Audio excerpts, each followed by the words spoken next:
आगे ससुराल पीछे रसोई। निकुंज अपने परिवार के साथ रहा करता था।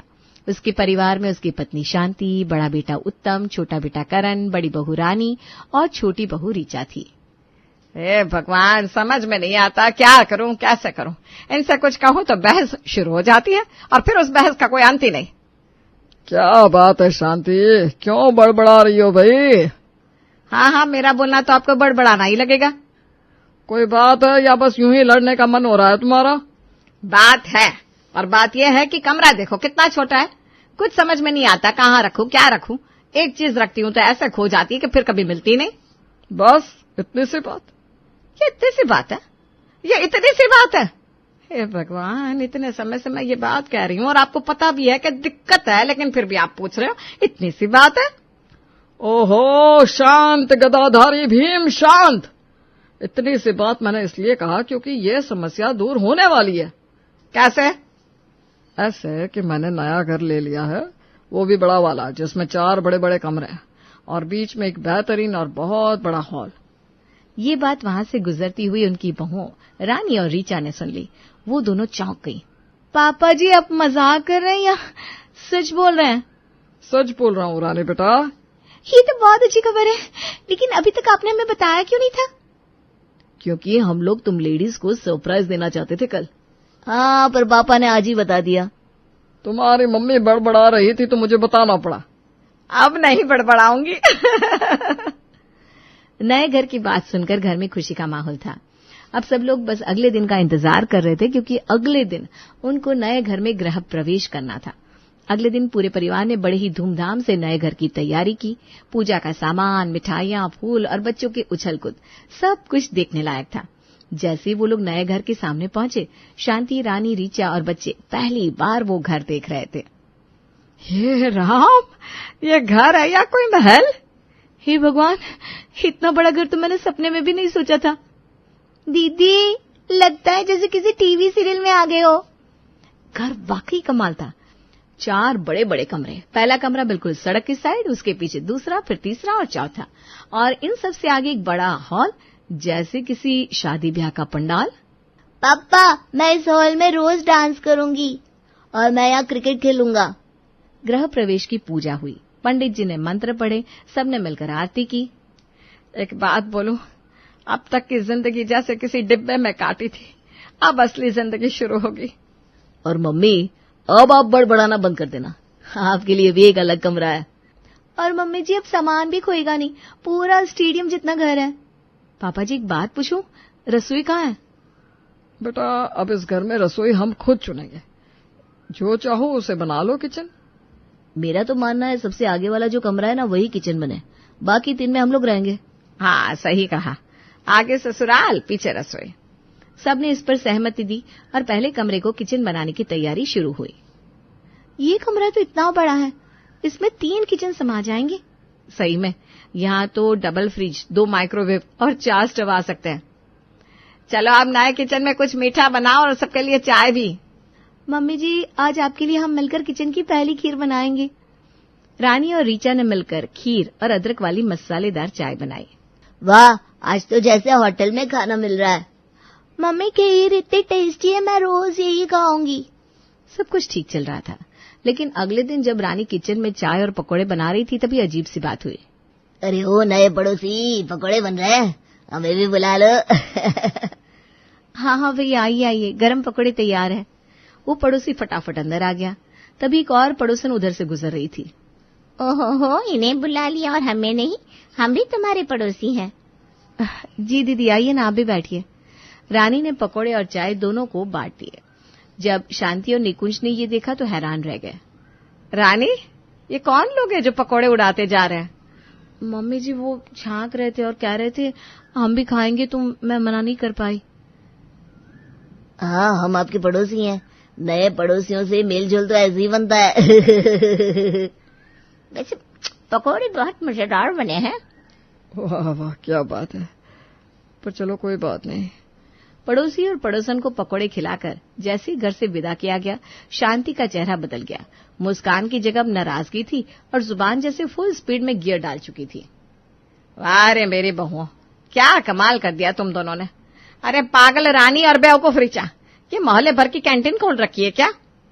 मम्मी जी वो लोग खड़े होकर देख रहे थे और बोलने लगे कि बुलाओ ना, तो मैं मना नहीं कर पाई। हाँ मम्मी जी, बहुत अजीब लग रहा था, सामने से देख रहे थे और मुस्कुरा रहे थे। तो मुस्कुरा रहे थे तो तुमने पकौड़े थमा दिए? अरे ये रसोई है, ये चौरा, और तुम दोनों सेजगल हो क्या? एकदम सड़क के किनारे दुकान खोल ली है तुमने। अरे भाग्यवान, थोड़ा धीरे बोलो, मोहल्ले में नए नए शिफ्ट हुए हैं। नए शिफ्ट हुआ है तो क्या मैं अपनी बहुओं को पड़ोसन परिवार विभाग का मंत्री बना दूं?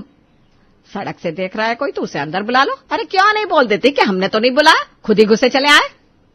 कहते तो बुरा मान जाते ना मम्मी जी। अरे बुरा मानते हैं तो मान जाए, मैं क्या अपनी रसोई में मेले लगवाऊं? देखो किचन बाहर की तरफ है। हाँ ये बात मैं मानती हूँ कि सबको दिखता है, लेकिन अब से एक बात कान खोल कर सुन लो, कोई बाहर से झांके बोले तो बोल देना माफ कीजिए घर में गेस्ट आए हुए हैं, और किसी को मत बुलाना, चाहे सामने वाला पकोड़े में ही क्यों ना डूब जाए। अब शांति की चेतावनी के बाद थोड़ी सख्ती आ गई थी घर में, लेकिन जैसे जैसे दिन बीतते गए मोहल्ले की औरतों से रानी और ऋचा की पहचान बढ़ने लगी। एक दोपहर रसोई में रानी और ऋचा मिलकर आलू की सब्जी बना रही थी, तभी खिड़की से दो पड़ोसन झांकते हुए दिखी। अरे बहनों, क्या बना रही हो आज? बहुत अच्छी खुशबू आ रही है। बिल्कुल, लगता है आज रसोई में मेला लगने वाला है। अरे नहीं दीदी, बस आम सी सब्जी है। वैसे वो पीली साड़ी कहाँ से ली थी? बड़ी प्यारी लग रही थी उस दिन। वो तो मम्मी जी ने दी थी शादी में। अच्छा, कितने की होगी? शायद 800 की। ओहो, इतनी सस्ती, इतनी सुंदर साड़ी, कमाल है भाई कमाल। इसी तरह बातों बातों में समय निकलता गया। रसोई गैस जल रही थी पर सब्जी अब तक नहीं बनी थी। तभी बाहर से शांति की आवाज आई, खाना बन गया कि नहीं बहुओं? भूख से बुरा हाल हो रहा है। अरे ओ नो, सब्जी तो अभी शुरू भी नहीं की। चलो बहनों, अब हम निकलते हैं, खाना बना लो वरना मम्मी जी की झाड़ पड़ेगी। जैसे ही पड़ोसन गई, दोनों बहुएं बिजली की रफ्तार से सब्जी बनाने में जुट गई, लेकिन बहुत देर हो चुकी थी। इतनी देर? खाना इतना लेट? कौन था इस बार?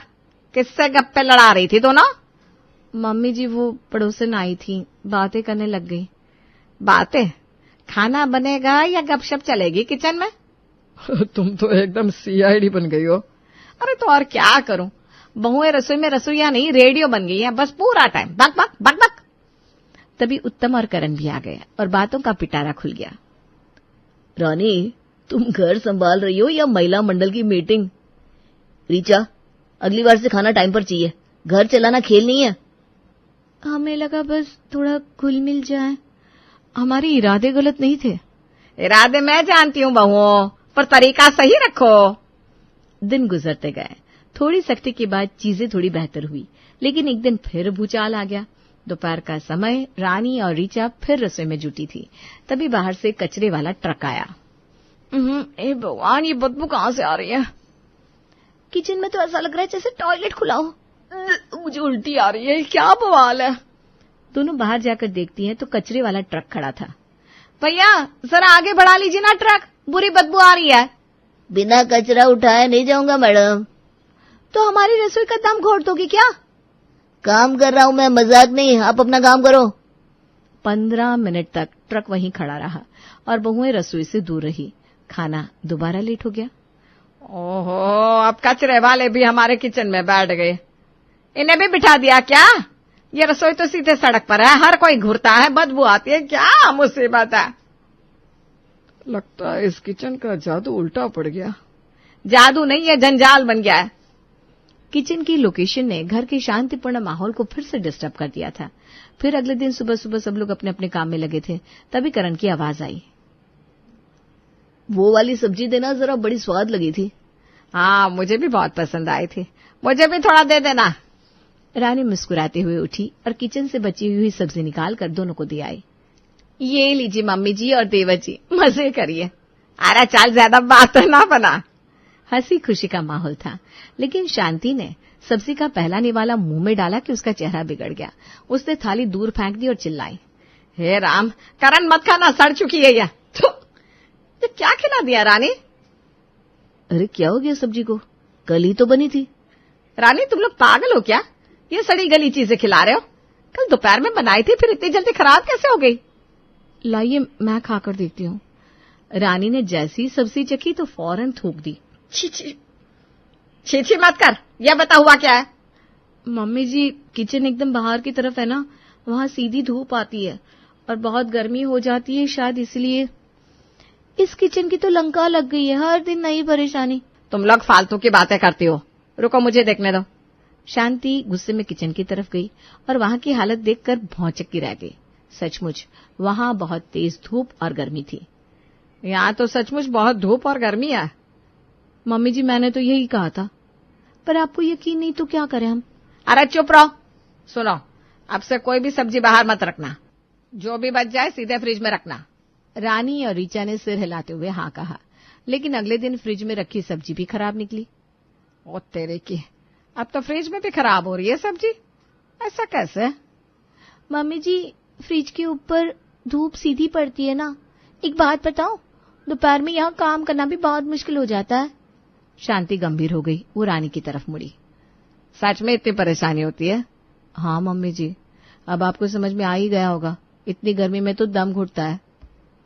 शांति ने उसी दिन निकुंज से इस बारे में बात की और सबने मिलकर किचन बदलने का फैसला किया।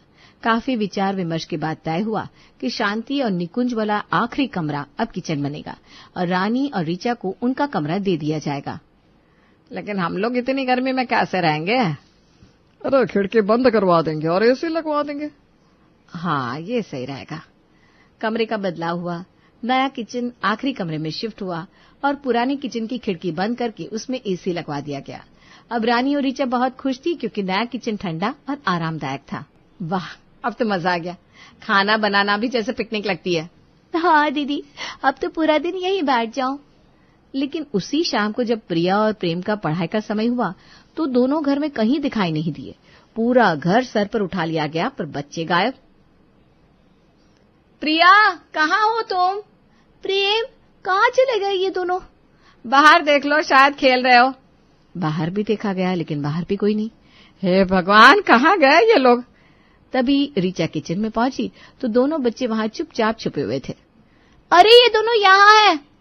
बहुत चालाक हो तुम लोग। ये क्या तरीका है? पढ़ाई से भागकर यहाँ छुपे हो, चलो बाहर आओ। बच्चे बाहर आए, लेकिन ये रोज का नया खेल बन गया। दोनों हर रोज पढ़ाई से बचने के लिए आखिरी कमरे यानी कि नए किचन में छुप जाया करते थे, और वो कमरा इतना आखिर में था कि वहां किसी की नजर ही नहीं पड़ती थी। ये क्या है, फिर से छुपे हो तुम दोनों? रसोई खेलने की जगह है क्या? दादी, यहाँ ठंडा ठंडा लगता है, पढ़ाई करने का मन ही नहीं करता, और ऊपर से आप इतना डांटती हो, मैं डर लगता है। डर लगता है? डर के मारे ही तो इंसान बनते हैं। चलो निकलो यहाँ से। किसी तरह बच्चों को समझा बुझाकर ये आदत छुड़ाई गई। लेकिन फिर आई दूसरी मुसीबत, मेहमान।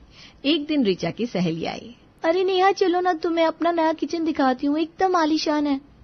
नेहा और रीचा जैसे निकलकर घर के पिछले हिस्से की ओर बढ़ी, उन्हें निकुंज का कमरा पार करना पड़ा।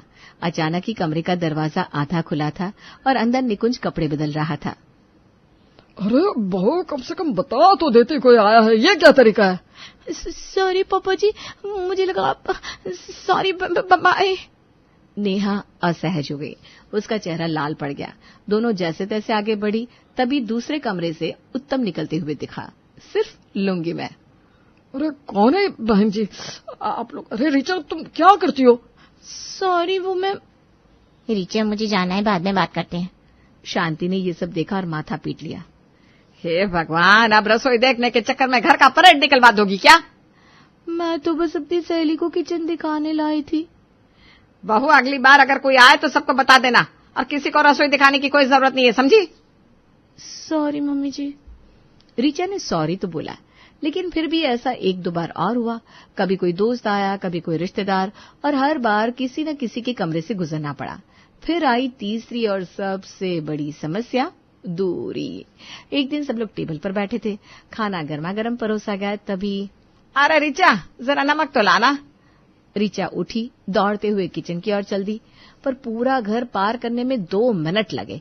नमक ढूंढने में 1 और मिनट, वापस आने में 2 मिनट। 5 मिनट बाद जब नमक आया, तब तक सब्जी ठंडी हो चुकी थी। ये क्या हाल है बहू?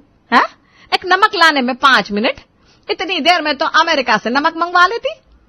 मम्मी जी, जब किचन ही चांद पर बना दिया है तो इतनी देर लगना तो लाजमी है।